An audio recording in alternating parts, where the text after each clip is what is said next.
Golic and Smetty here. I mean, maybe I'm just a dumbass. I don't even understand how money works.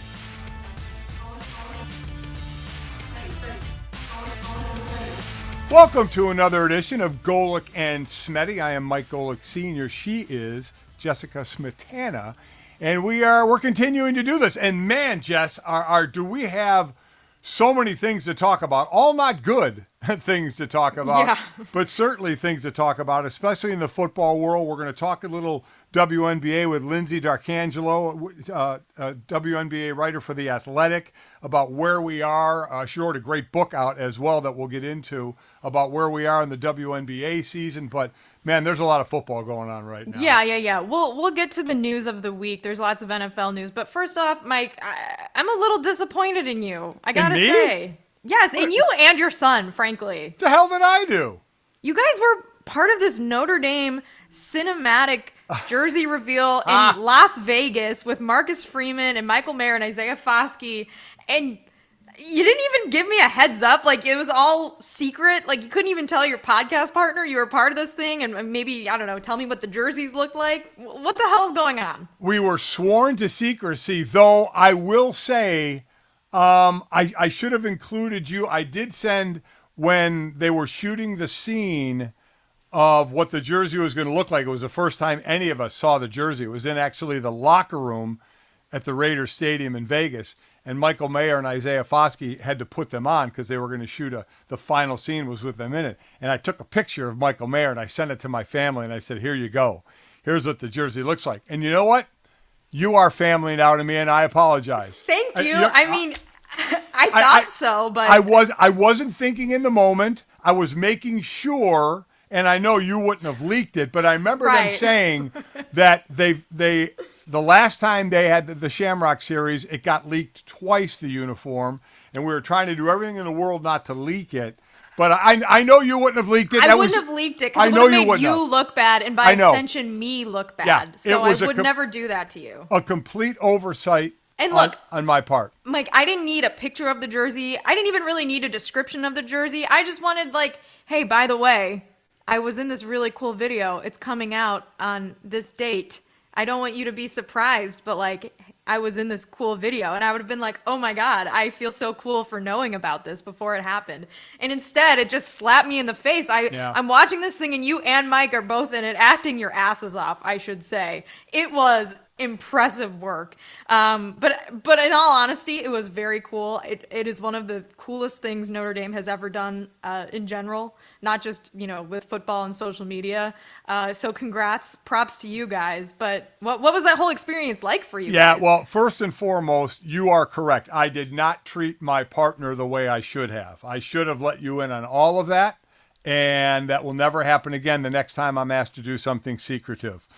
And not say anything. But yeah, we were asked basically because the Shamrock Series game is in Vegas, so to do something in Vegas, and then we went around the Hangover, which is still odd too because that came out in 2009. So Foskey and Mayer were kids, at that point. Right. But Fighting Irish Media, let me tell you, they did it up. I mean, they asked Mike and I to kind of play the Chow character together instead of one person Chow. They had us both do it, while Foskey and Mayer and Freeman were basically, the Bradley Cooper crew.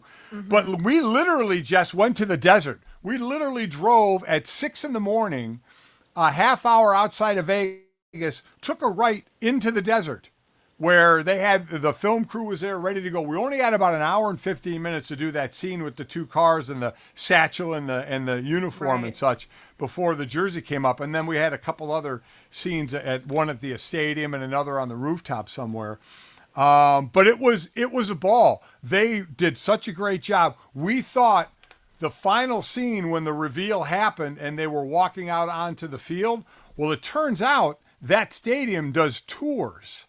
There were actually people in there doing tours when the guys were walking out with uniforms. And we were like, oh, shit, someone's going to snap a picture.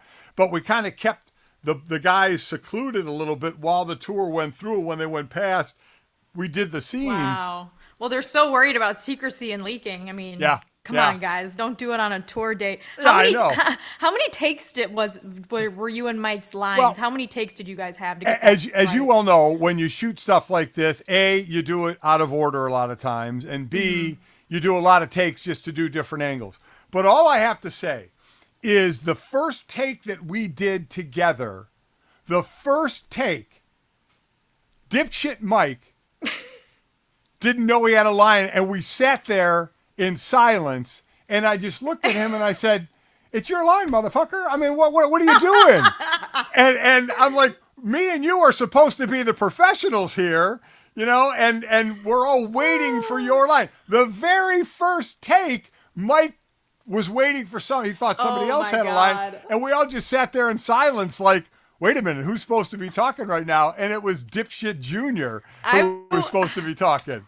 I would love to see the blooper reel for this. I mean, It's, you know what? I will send you that. There were some outtakes. please do. Oh my God, I would love that. You can make it up to me by sending me the outtakes. Please. Yes, I will send you some outtakes. We had fun. They show what was cool, what they did, after The Hangover. I'm sure you've seen The Hangover. I have seen The Hangover. So at the end, when they show the pictures Right. and stuff, well, this was pretty cool how they showed pictures of us kind of messing around on the field. It was I thought they did a great job. I really do. And I mean, the video had almost 3 million views. And it was, so there were two things that I took out of that, Jess. Number one, it was actually cool to see people who were like, I normally hate Notre Dame, but this was pretty cool. And then, which was nice to read. And then the other was, oh, I didn't watch it because it was over 30 seconds. I'm like, what are we so microwaved in our society that if anything is 30 seconds to a minute or longer than that, they just flat out won't watch it.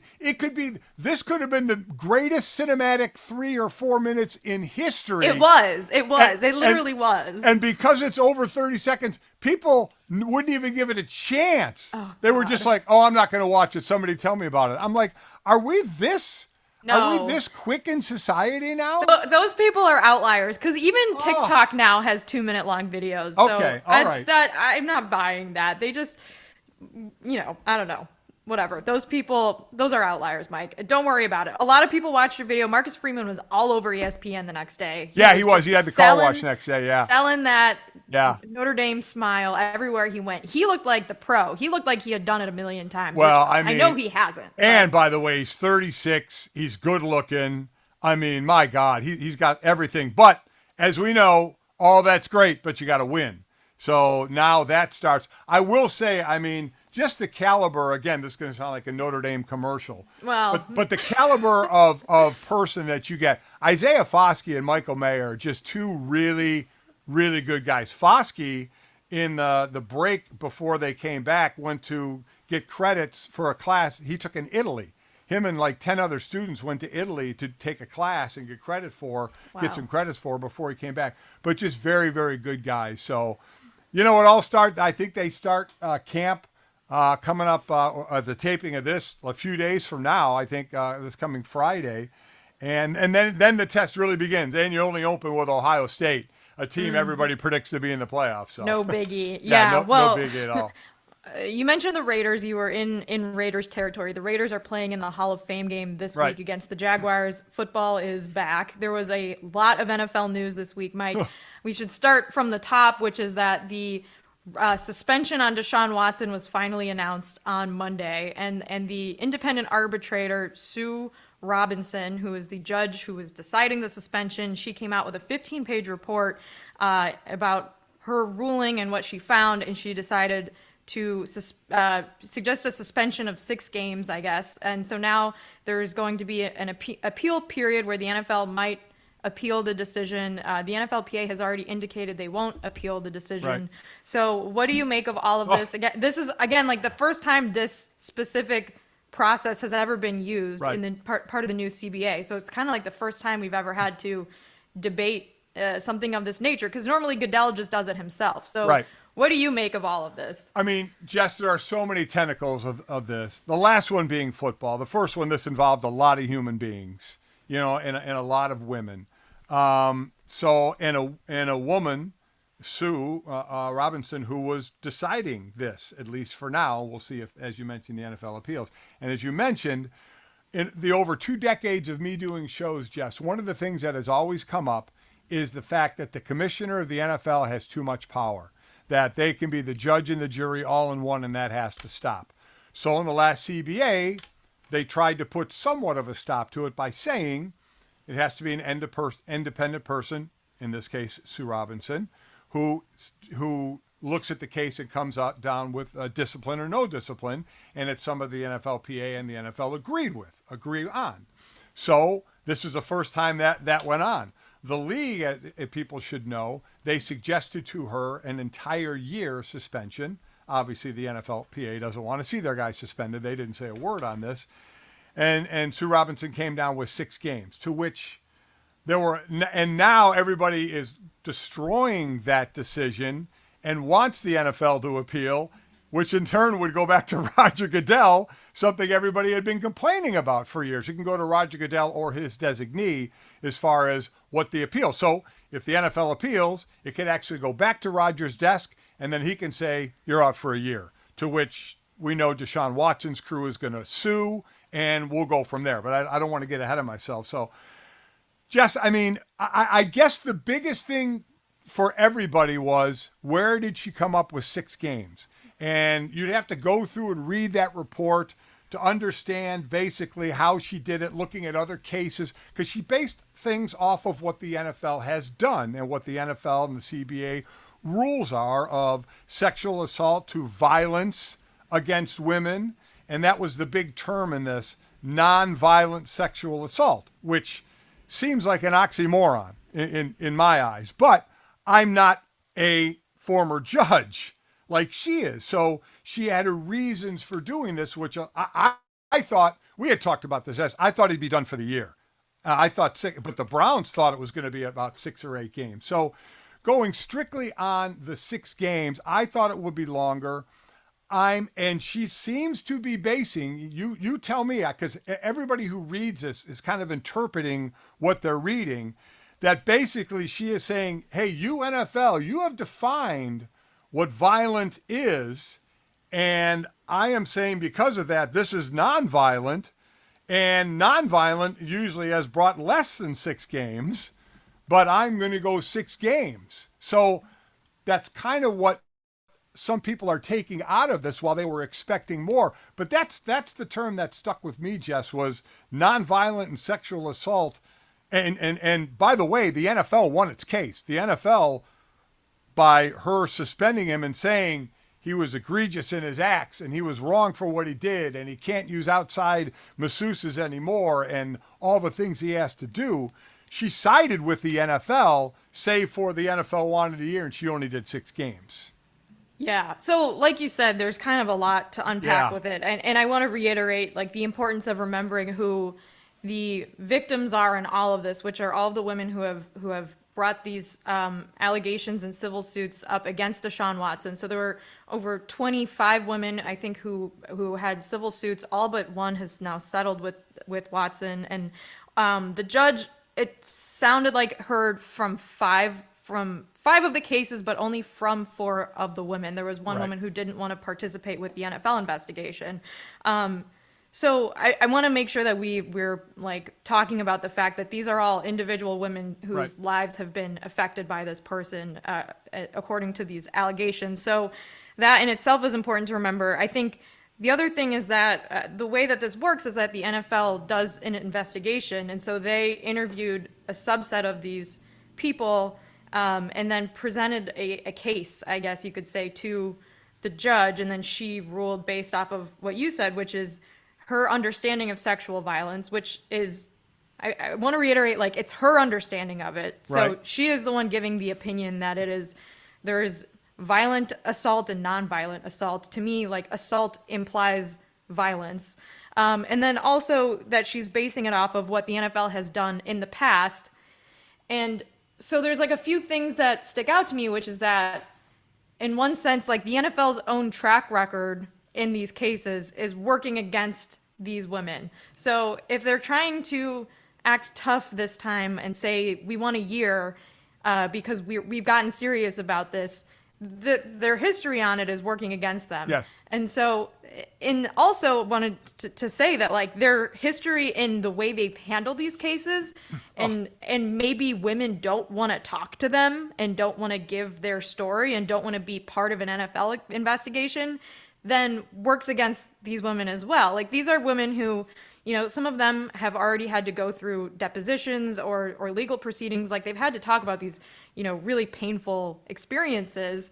And so maybe they don't want to talk to the NFL. And Jenny Vrentis, who's done really incredible reporting on all of this for the New York Times and for Sports Illustrated, has written about how a couple of the women who were participants in the NFL investigation thought that the way the NFL was asking questions to them was kind of, you know, blaming them for the behavior. Right. And what so, are you wearing and things right. like that. Yeah. It seems like it's a no-brainer that if you're confronted with this decision of should I come forward and participate in this NFL investigation, maybe I'm going to hesitate. Maybe I don't really want to do all of this because at the end of the day, I think maybe the league's going to protect this guy, or maybe it's just too painful to talk about. We don't know. So anyways, all of that goes into this decision, which ends up being a 6-game suspension for Deshaun Watson. And I don't know what the right number of games is. Like, I don't know how you put a number on 25 allegations or, you know, whatever, 5 allegations, even 1 allegation. I don't know how you decide that.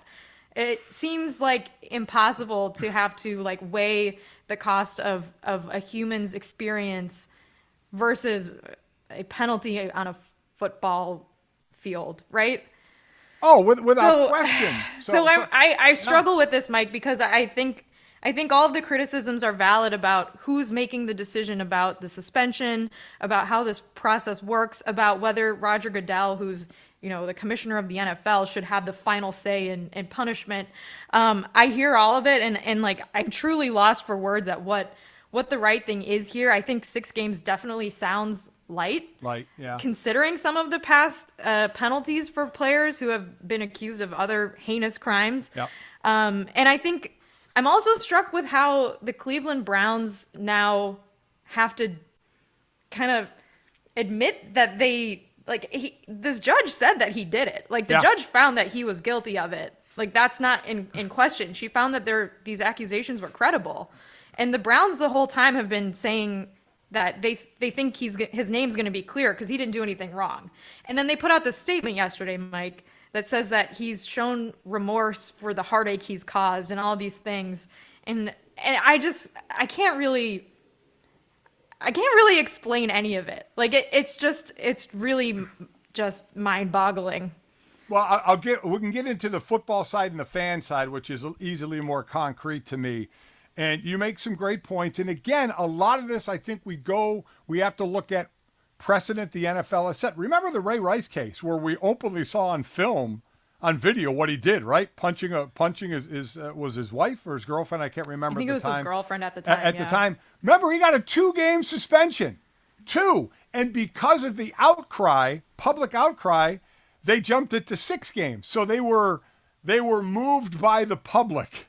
So you wonder if that's going to happen here because there's an incredible outcry saying 6 games, that's it.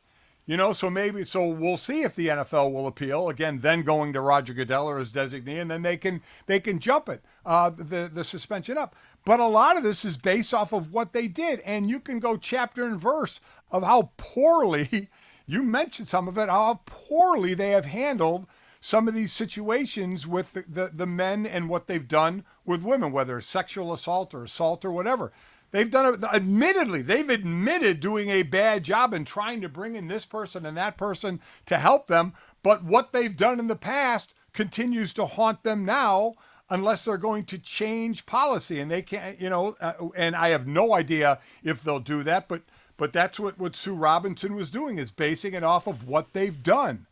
And the information that she was given. Remember, everybody, she was not allowed to go out and do her own investigation. She had to use the evidence the NFL had supplied her and the people they talked to and the evidence that they had, and still found Deshaun Watson guilty. So I'm with you, Jess. It is a bit of a mess as to how it's all going down. But now we just have to wait and see. So the NFL either appeals Or they say, listen, we started this new process. We have an independent person. We may not agree with the amount of games she gave, but this is the new way we've agreed with the NFLPA to do business, so we're going to accept it. I don't know which way they're going to go. If it's by public outcry, which seemed to affect them in the Ray Rice case, I would expect they would appeal it and draw a bigger suspension. Time will tell. Yeah, certainly. So, I guess we'll see what happens. We'll know by next week if there is an appeal or not. But as far as the other parts of it, let me jump on it real quick from the. So sure. There's a football part, and let me just say, anybody who is shocked by the Browns and what they've done, you need to just go back a few years, okay? I mean, my God, what could they do? They signed Kareem Hunt to a deal knowing he was suspended for 8 games for kicking a woman who was on the ground. So why would this surprise anybody? That they signed Deshaun Watson, who is just on the field, we're talking a great player, and give him such a friendly deal that he's losing only a little over $300,000.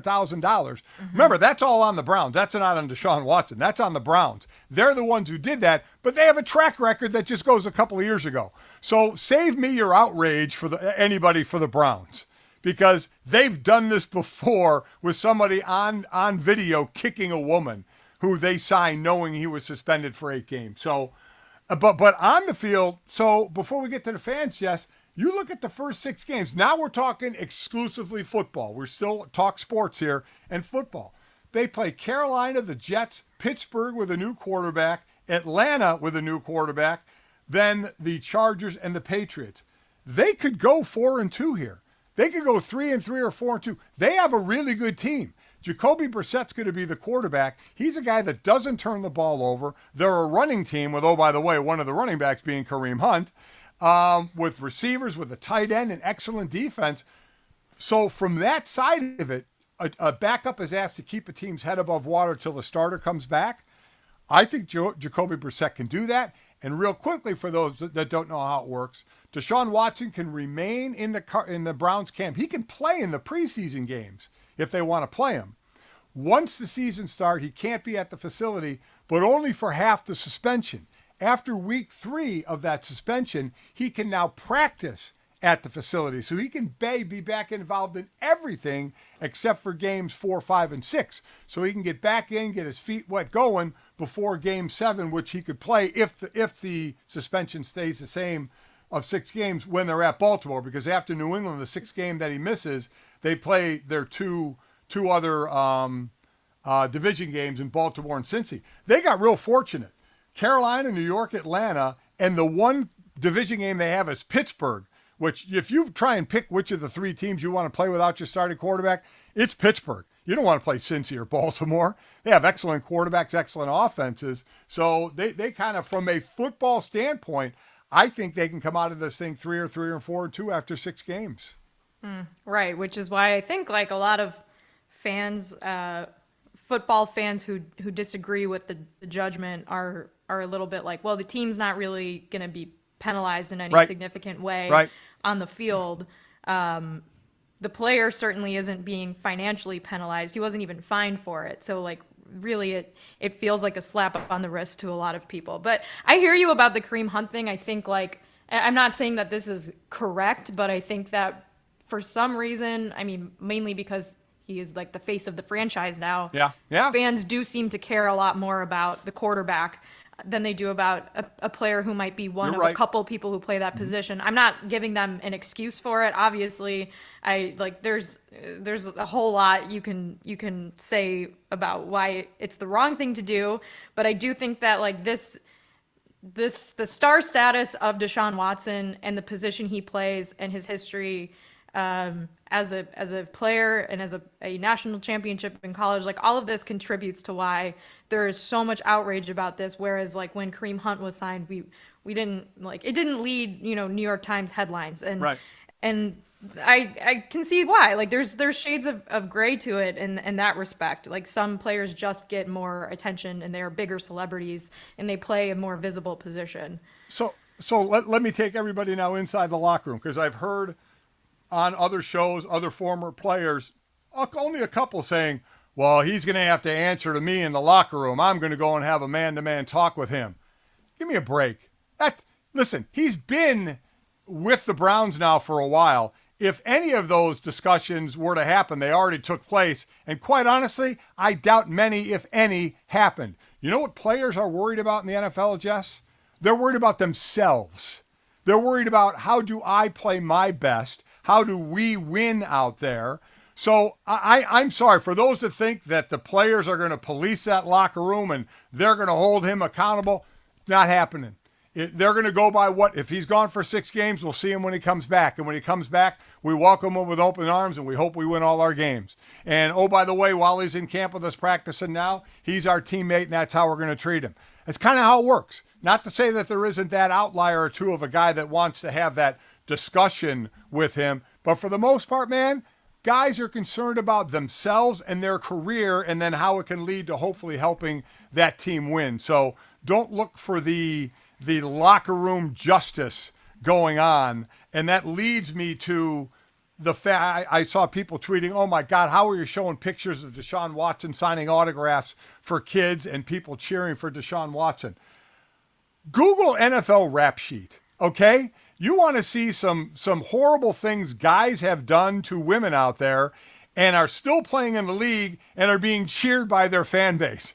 Deshaun Watson is not the first or unfortunately the last where that's going to happen. I'm not saying it's right.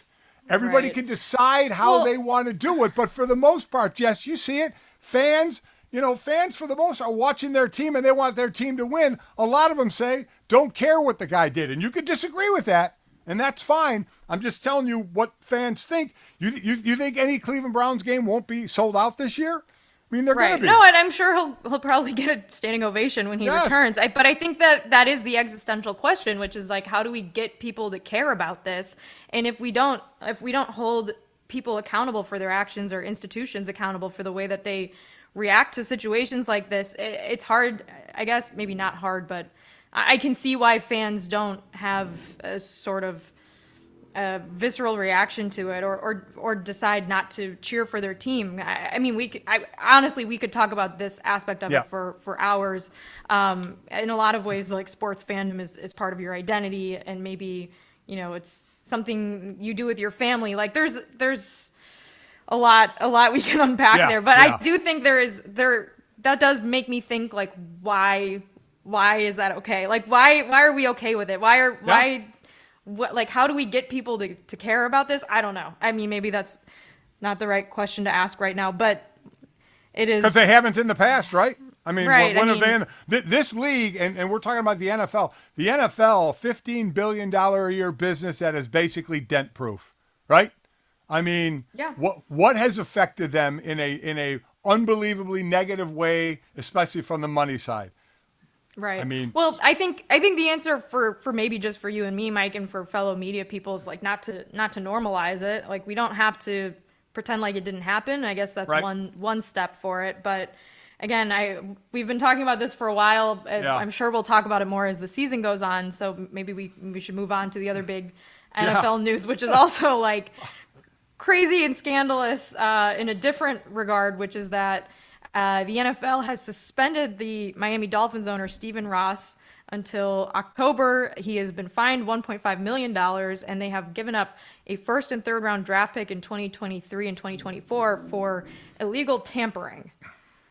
Yeah, so the tampering was with Tom Brady when he was with the Patriots his last year there, and a year with the Buccaneers, of tampering with Tom basically trying to get him to become the Dolphins quarterback, and tampering with Sean Payton to try and get him to become the Dolphins head coach. So, listen, tampering goes on all the time. Let me also just say this. They got caught. Much like the bounty for Greg Williams, the D coordinator, he got caught, okay? That goes on.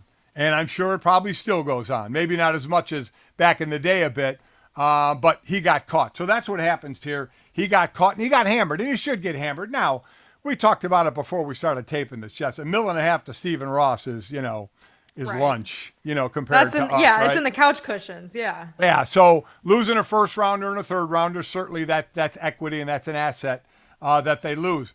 The other thing that was involved in this, and this to me, this came up when, from the coaching standpoint, when it was talked about that Stephen Ross said, hey, we're better off losing for a better draft position than winning. And the talk of paying his former coach $100,000 per loss. Well, that basically, Jess, you can explain it better than I. That was more looked at as we were joking or not serious about it, kind of bullshit, right? Yeah. So the report, or I guess like the memo that came out from the NFL about this Dolphins penalty was, part of it was about the tanking accusation that was in Brian Flores' lawsuit after he was fired by the Dolphins and claimed that the NFL had inequitable hiring processes, basically that they're doing sham interviews, things like that, and that's why there's not a lot of black head coaches. So part of this was that he was, hired, and the expectation was that he would purposely lose games, and it was a bombshell at the time, Mike, because the allegation was that he would get paid or $100,000 right, to lose a game, loss, something like that. The NFL wrote in this memo that there's a discrepancy about the account of this conversation happening. Basically, maybe there was people in the Dolphins organization that had joked about it, but no one ever was seriously considering tanking.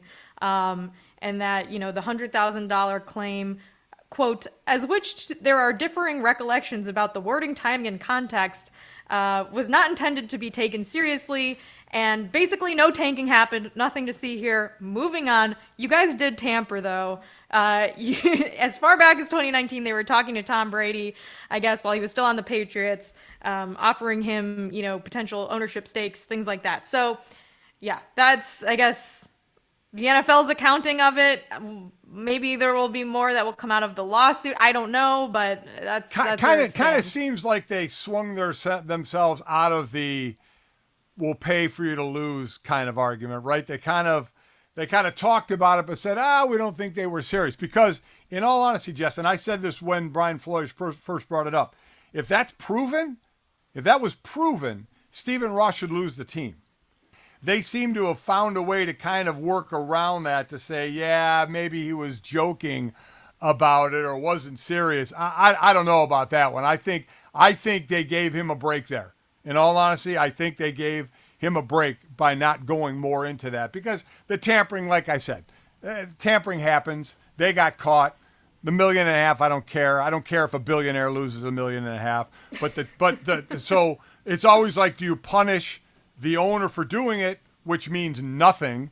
So he can't go to owner's meeting. What does he miss out on the team photograph? Right, he could just go on vacation. Yeah. So what? Although I do love that photograph. I love when I know, I do too. I do too. But when you run something, the punishment should affect what you run, right?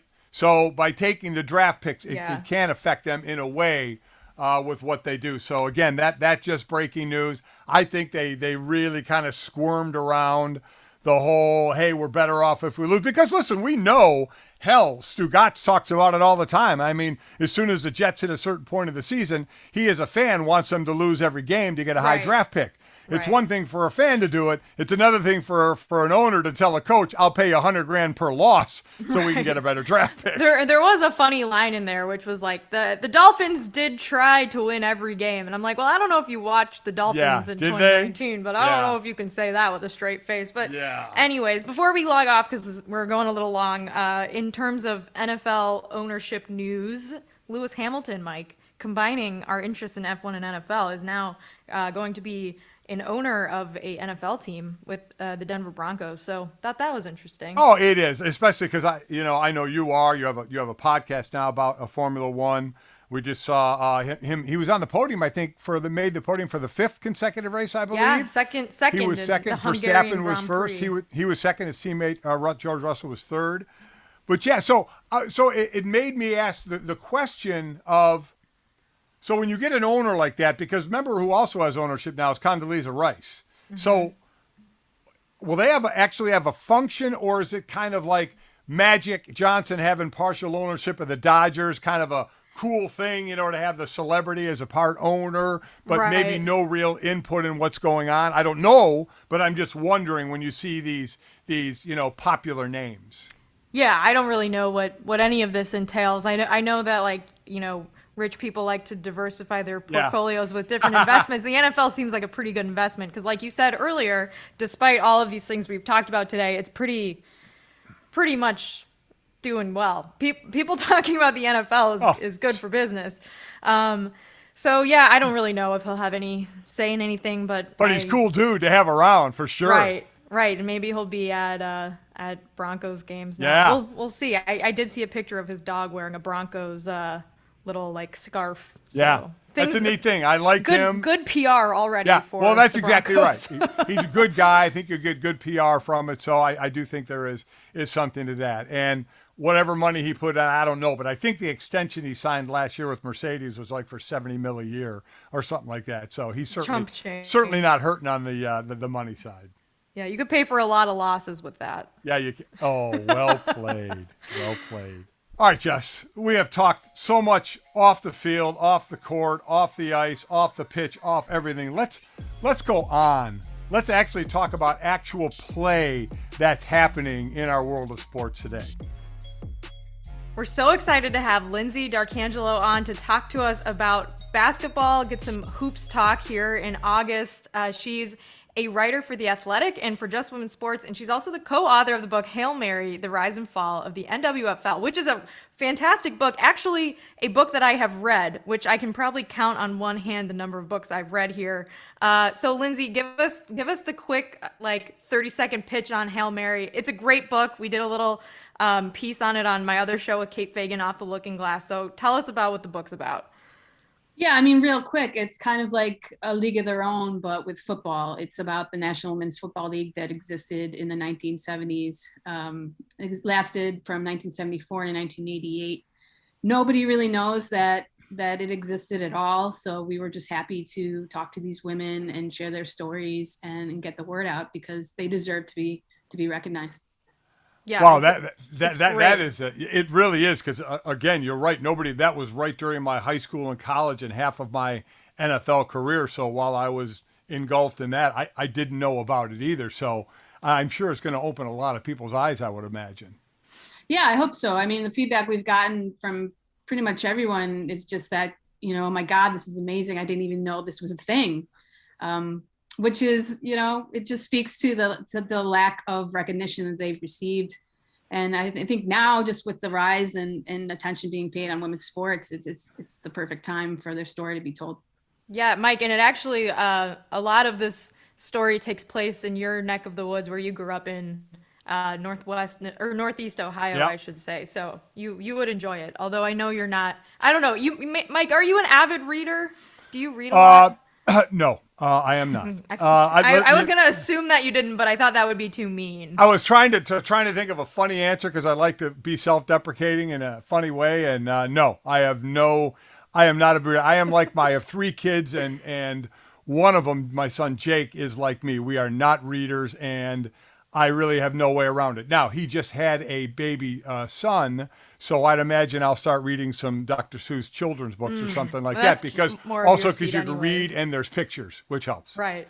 Well, again, highly recommend Hail Mary. So we had Lyndsey on to actually talk to us about the W season so far. We're kind of heading into playoff season here. There's a couple playoff spots left. So Lyndsey, who do you think we're going to see make the final playoff spots in the WNBA playoff picture, and who should we be watching right now to see who gets in? Well, I mean, so right now the top 5 teams are already in. You got the Chicago Sky, Las Vegas Aces, Connecticut Sun, Seattle Storm, Washington Mystics, and it's kind of been like that all season. They've been the top five teams all season. And then when you get into the rest of the standings, like 6 through 11, it's going to be like a dogfight to the finish line. Like it's going to be crazy because you have 6 teams vying for 3 more spots. I think the Minnesota Lynx could actually make a jump. They're the 10th seed right now. They need to bump up to the 8th, and they just beat the Sparks the other night. Phoenix is interesting, everything that happened with Tina Charles and leaving the team and what's going on with them, just them playing small ball. But I don't know. It's hard because you really don't know what's going to happen. They're all like within a game of each other. So it's going to be like a photo finish at the end to see who gets those last 3 spots. You look at from Dallas to Minnesota, the 4 teams, there's only 2 games separating those 4. So certainly, so I guess to get in and you get into the playoffs, obviously you can't win it unless you're in it. You just want to get to the dance. But after Chicago and Las Vegas, is it those 2 and then there's a big fall, or are we close after those 2? I mean, those 2 are essentially fighting for the number 1, number 2 spot. Right. It's going to come down to either of them. But then right behind on their heels is the Sun, and then the Storm, and then the Mystics. So there's a big drop off between those top 5 seeds. And then you go down to the Dallas Wings, who are at the 6th seed. They only have 13 wins. And then it's 13 wins, 12 wins, down to 11 wins for New York. I mean, it's so tight. It's almost like you have 2 levels happening right now in the W, and like those top tier teams, and then the bottom tier. Not saying that the bottom tier, like a team or 2, can't come up and like have a run in the playoffs, but there's just really a significant gap between them. So you mentioned the Las Vegas Aces being one of those top teams. They played in the Commissioner's Cup last week against the Chicago Sky. And I also saw a couple days ago, there was a behind-the-back inbound pass that Chelsea Gray made to one of Mike and I's favorite players, Jackie Young, because obviously we are big Notre Dame fans on the podcast. So can you tell us a little bit about the Aces this season and specifically how impressive Jackie Young has been for the team?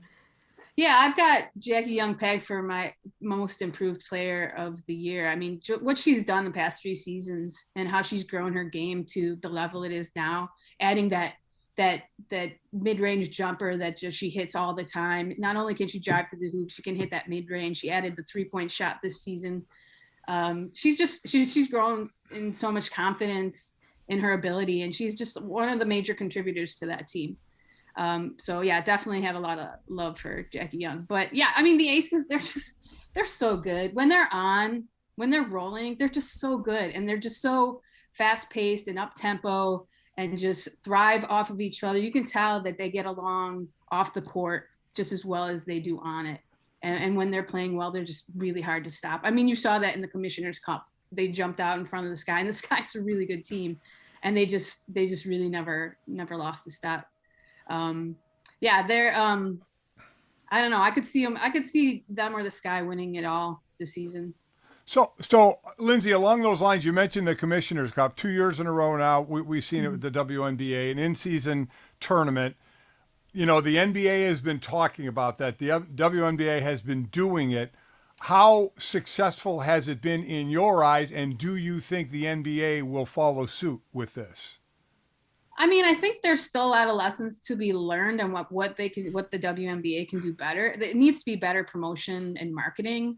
I mean, basically, they just tag certain games throughout the regular season as Commissioner Cup games, and then those count towards your Commissioner Cup standings. But some fans still to this day don't even know what that means or what that's about. There's been suggestions of maybe having a pause during the middle of the season and just do like a small in-season tournament for it, maybe just over a weekend, which isn't a bad idea. Put some more eyes on it. I just think they need to get the word out better. The game itself was a great game, but it was on NBA TV. You know, a lot of people weren't able to see it and find it or whatever and watch it. So, yeah, I think, you know, it's still relatively young. I think it's a great idea. It gives the players more incentive, gives more money in their pockets for the winners. But yeah, definitely some things that could be done differently. Piggybacking off your comment about more promotion, that was a thing that I think a lot of WNBA fans felt after All-Star Week, and I know that was now over, well, maybe a little less than a month ago. Were you at All-Star Weekend in Chicago, and do you have any takeaways from how that experience was this year? I was not at All-Star this weekend. We had a family vacation plan, which was, you know, conflict. But yeah, I mean, that's the one knock on the not the one knock, but the W has always kind of lagged behind when it's come to better promotion and marketing. And it just, you know, they're getting better. They're getting better every season, but there needs to be more. All-Star Weekend's a good example of that.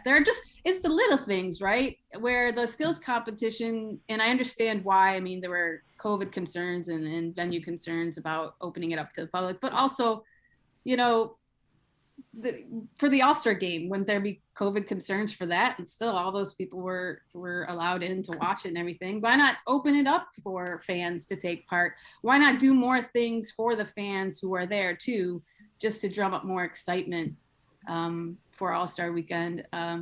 It's just these little things over and over again that they just have to, you know, get better at year over year if they want to continue to grow the league. Well, one of the other things I saw certainly as the season was starting was the number of first rounders that were being cut, which was then the talk of should the WNBA expand because there's that talent there, and how can these talented players be cut? We know roster size and people keeping even smaller rosters. I hadn't known a lot about that, and that was a bit of a revelation to me of how that was working. So, is there the possibility of expansion in WNBA's future? Yes, there is talk of expansion, and you know, it's one of those things, and I hate to use the old cliche of putting the cart before the horse, but that's the truth. I mean, they're getting this influx of money and investment, but then you have to spend that wisely, and you don't want to expand before you believe that it can be financially viable and in the league's best interest. It's always been the WNBA is the toughest pro league to make because there's only 144 roster spots, and it's even more limited than that when you get down to salary cap and everything like that. But there has been discussion. Toronto has always been sort of a destination to start a team. I mean, everything's kind of already in place there. You already have a built-in fan base for basketball. It would add an international element, but I know the W is always also looking at smaller markets with a lot of room for growth. Portland, Nashville, Oakland, but also Philadelphia and San Francisco have been talked about, even though that's not necessarily a smaller market, just cities that, you know, might thrive having a WNBA team. I wish Buffalo was on the list, truthfully, but they're not. That's my own personal. There you go. Uh-huh. Yeah. But yes, those are some of the places that have been discussed most recently. So overall, Lyndsey, I'm just wondering in the grand scheme of things, and I think I know where the direction you may go, at least partially. What is still the obstacles in front of the WNBA for more what you just talked about, more teams, more notoriety, more publicity? What's the direction that needs to be going in? So I get asked this a lot, and a lot of the time I respond the same way. And I think promotion and marketing are huge. They're the biggest things. You know, we need to get the players out more in front. We need to have more endorsement deals for them. The W needs to do a better job promoting them and just promoting the league in general in different and creative ways, having more merchandise available and easier to find would be better as well. We already talked about the All-Star game. One of my biggest gripes is games. Every year, more games are put on television.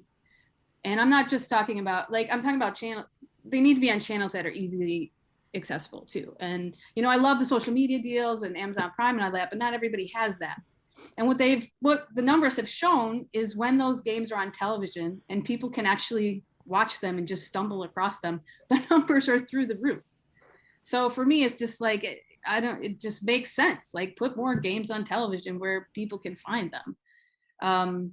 But also, you know, media has a role in that too. WNBA staffs are very slim and not supported either financially, they're not invested in or not given the support they need just from, you know, an excitement and enthusiasm and go out and do this kind of standpoint. Media staffs for WNBA coverage need to improve as well. And just coverage overall. It's still not where it should be. It's a lot better than it used to be, but it's not where it needs to be just to keep growing the WNBA and women's sports in general. Yeah, and it parallels a lot with what you write about in your book, Hail Mary, about the NWFL. which now every time I talk about the NWSL, I always like transpose like F and S because my small brain can't keep them straight. And also like we call football soccer in certain parts of the world, so I'm just constantly saying the wrong one. But anyways, yes, the investment and the marketing I think are two key things. But I wanted to go back to what you said about Jackie Young, which was that you pegged her as your most improved player this season. I want to know who your MVP is this season. Is it Candace Parker? Is it Asia Wilson? Like who is your MVP? Yeah, it's been a while since we've seen a guard win the MVP award. I don't know why that is, considering it's just as much as an important position. And Kelsey Plum would be right up there in that conversation. But you also mentioned Candace Parker, who is just having one of her best seasons ever at the age she is. The fact that she's even considering retiring after this season, it's like, what? Breanna Stewart also having a great season. But for me, it comes back to Asia Wilson. I think it's going to come down to Asia Wilson and Breanna Stewart, but Wilson to me is just doing it on both ends of the court. Like her defense this season has been incredible. She's really like up that side of her game, and what she does on offense is always been there. And without Liz Cambage on the Aces this season, it's opened up things more for her on the offensive end. But on the defensive end, she's just really shown what she can do and how she's grown in that area. So I think just having both of those kind of puts her as a front runner. So you mentioned Liz Cambage. So she's no longer on the Sparks this season. There was kind of like a potentially acrimonious separation there, but I don't know if we necessarily know what happened. Can you kind of shed some light on that and tell us if you think we're going to see her on another WNBA roster anytime soon? I think Liz is done. I think Liz is done with the WNBA, and I think the WNBA is done with Liz. There's been a lot that has happened over the years and throughout her career, and just some contentious things between teammates and opposing teams and coaches, and things that necessarily haven't always been reported on and put out there. We've sort of seen, this kind of drama follow her wherever she goes. And at some point you have to think, well, is it the team she's on, or is it the staff, or whatever? Is it, if it follows her wherever she goes, maybe there's more to it than that.